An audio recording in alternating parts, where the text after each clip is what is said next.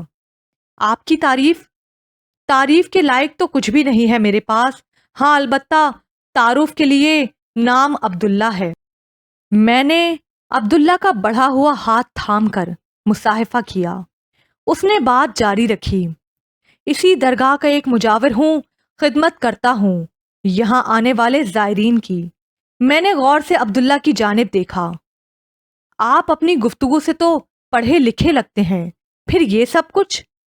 میں نے جان بوجھ کر اپنی بات ادھوری چھوڑ دی۔ وہ میری بات سن کر ہلکے سے مسکایا۔ شاید آپ بھی پڑھائی کا مقصد صرف کسی سرکاری نوکری کا حصول ہی سمجھتے ہیں۔ ویسے میں نے بھی کچھ صفحے سیاہ تو کیے تھے، لیکن یہاں آ کر پتا چلا کہ اب تک صرف وقت ہی ضائع کرتا رہا۔ بہرحال آپ بتائیے، میں آپ کی کیا خدمت کر سکتا ہوں؟ نہیں کچھ نہیں، دراصل میرے دوست نیچے ساحل پر میری راہ تک رہے ہوں گے، آپ سے مل کر اچھا لگا۔ میں نے عبداللہ کے کندھے پر ہاتھ رکھ کر اسے دبایا اور واپسی کے لیے پلٹا۔ پیچھے سے عبداللہ کی آواز سنائی دی، کوئی منت نہیں مانگیں گے آپ؟ میں مسکرا کر پلٹا، چلیں یہ وعدہ رہا، جب کبھی کوئی منت مانگنی ہوئی تو یہیں آپ کی اسی درگاہ میں آ کر مانگوں گا، امید ہے سنوائی ہوگی۔ میری بات سن کر عبداللہ بھی مسکرا دیا۔ مجھے انتظار رہے گا۔ میں اس کی جانب الوداعی انداز میں ہاتھ لہرا کر سیڑھیاں اتر گیا۔ نیچے وہ سبھی میرے لیے فکر مند ہو چکے تھے۔ مجھے دیکھتے ہی سب سے پہلے اینی برس پڑی۔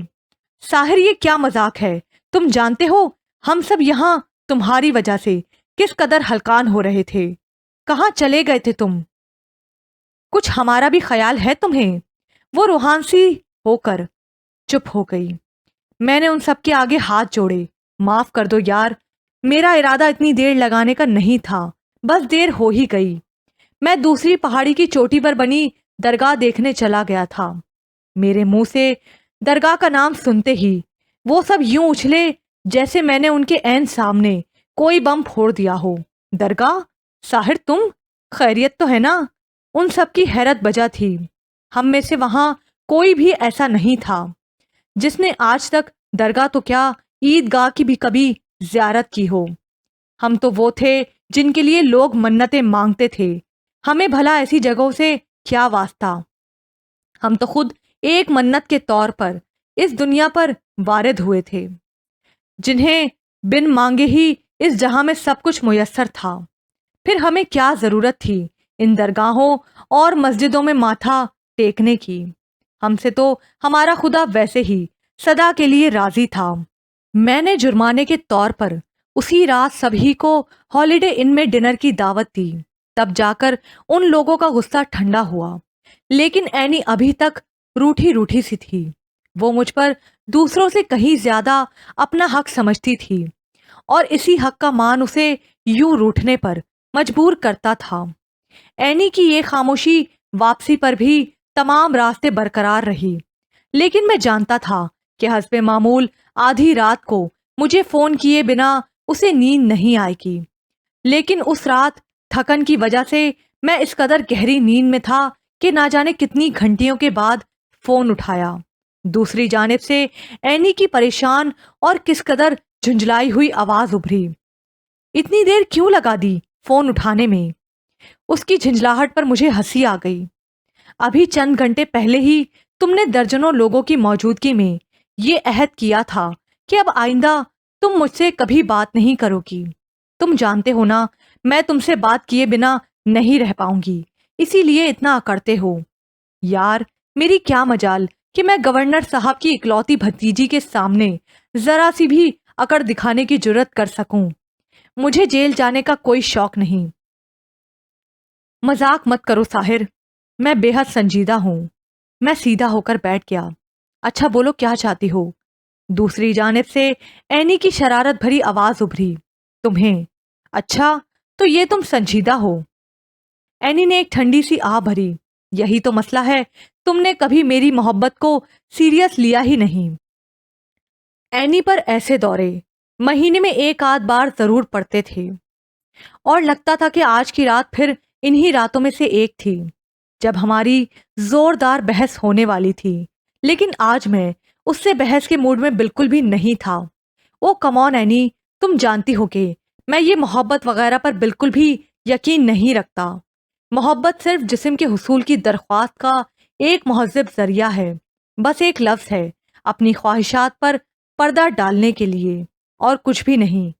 وہ میری بات سن کر چپ سی ہو گئی، پھر آہستہ سے بولی، میں تو تمہیں یہ دعا بھی نہیں دے سکتی کہ تمہارے دل کی بنجر زمین پر یہ خردرو پودا اگ جائے اور اس کے کانٹے تمہاری روح کو بھی اپنی کاٹ اور چبھن سے زخمی کر دیں۔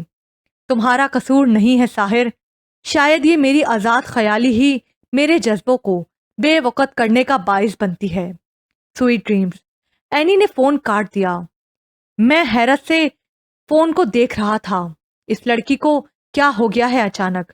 آج سے پہلے تو کبھی اس نے اس قدر ٹوٹے ہوئے لہجے میں مجھ سے بات نہیں کی تھی۔ پھر میں نے خود ہی اپنے دل کو تسلی دی کہ شاید شام کی بیئر نے اپنا اثر اس وقت دیر رات کو دکھانا شروع کیا ہے۔ میں نے کروٹ لی اور پھر آنکھیں دھیرے دھیرے بند ہوتی چلی گئیں۔ اگلے چند دن تک میں ہر بڑی امریکن گاڑی کو دیکھ کر نہ جانے کیوں چونک سا جاتا تھا، اور میری نظریں دور تک اس گاڑی کا پیچھا کرتی رہتیں، لیکن مجھے وہ بڑی شیورلیٹ دوبارہ نظر نہیں آئی۔ پتہ نہیں وہ اس شہر میں رہتے بھی تھے یا پھر کہیں اور سے اس درگاہ کی حاضری کے لیے آئے تھے۔ میں خود بھی نہیں جانتا تھا کہ میری اس بے چینی کی اصل وجہ کیا تھی۔ اور پھر سب سے پہلے کاشف نے میری یہ کار یاترا محسوس کر لی، اور چوتھے دن اس نے مجھ سے آخر کار پوچھ ہی لیا، کیا بات ہے یار، یہ آج کل ہر بڑی امریکن گاڑی کو دیکھ کر تم اس کے پیچھے ہی کیوں پڑ جاتے ہو؟ میں نے اس روز درگاہ پر ہونے والی تمام واردات اسے تفصیل سے سنا دی۔ او ہو، تو بات یہ ہے، اب سمجھا، میرا یار دراصل گاڑی نہیں بلکہ گاڑی والی کو تلاش میں سرگرداں ہے۔ یار کسی کو تو بخش دیا کرو، جو حلیہ تم نے اس لڑکی کا ابھی ابھی بیان کیا ہے، اس سے ایک بات تو کنفرم ہے کہ she is not your type.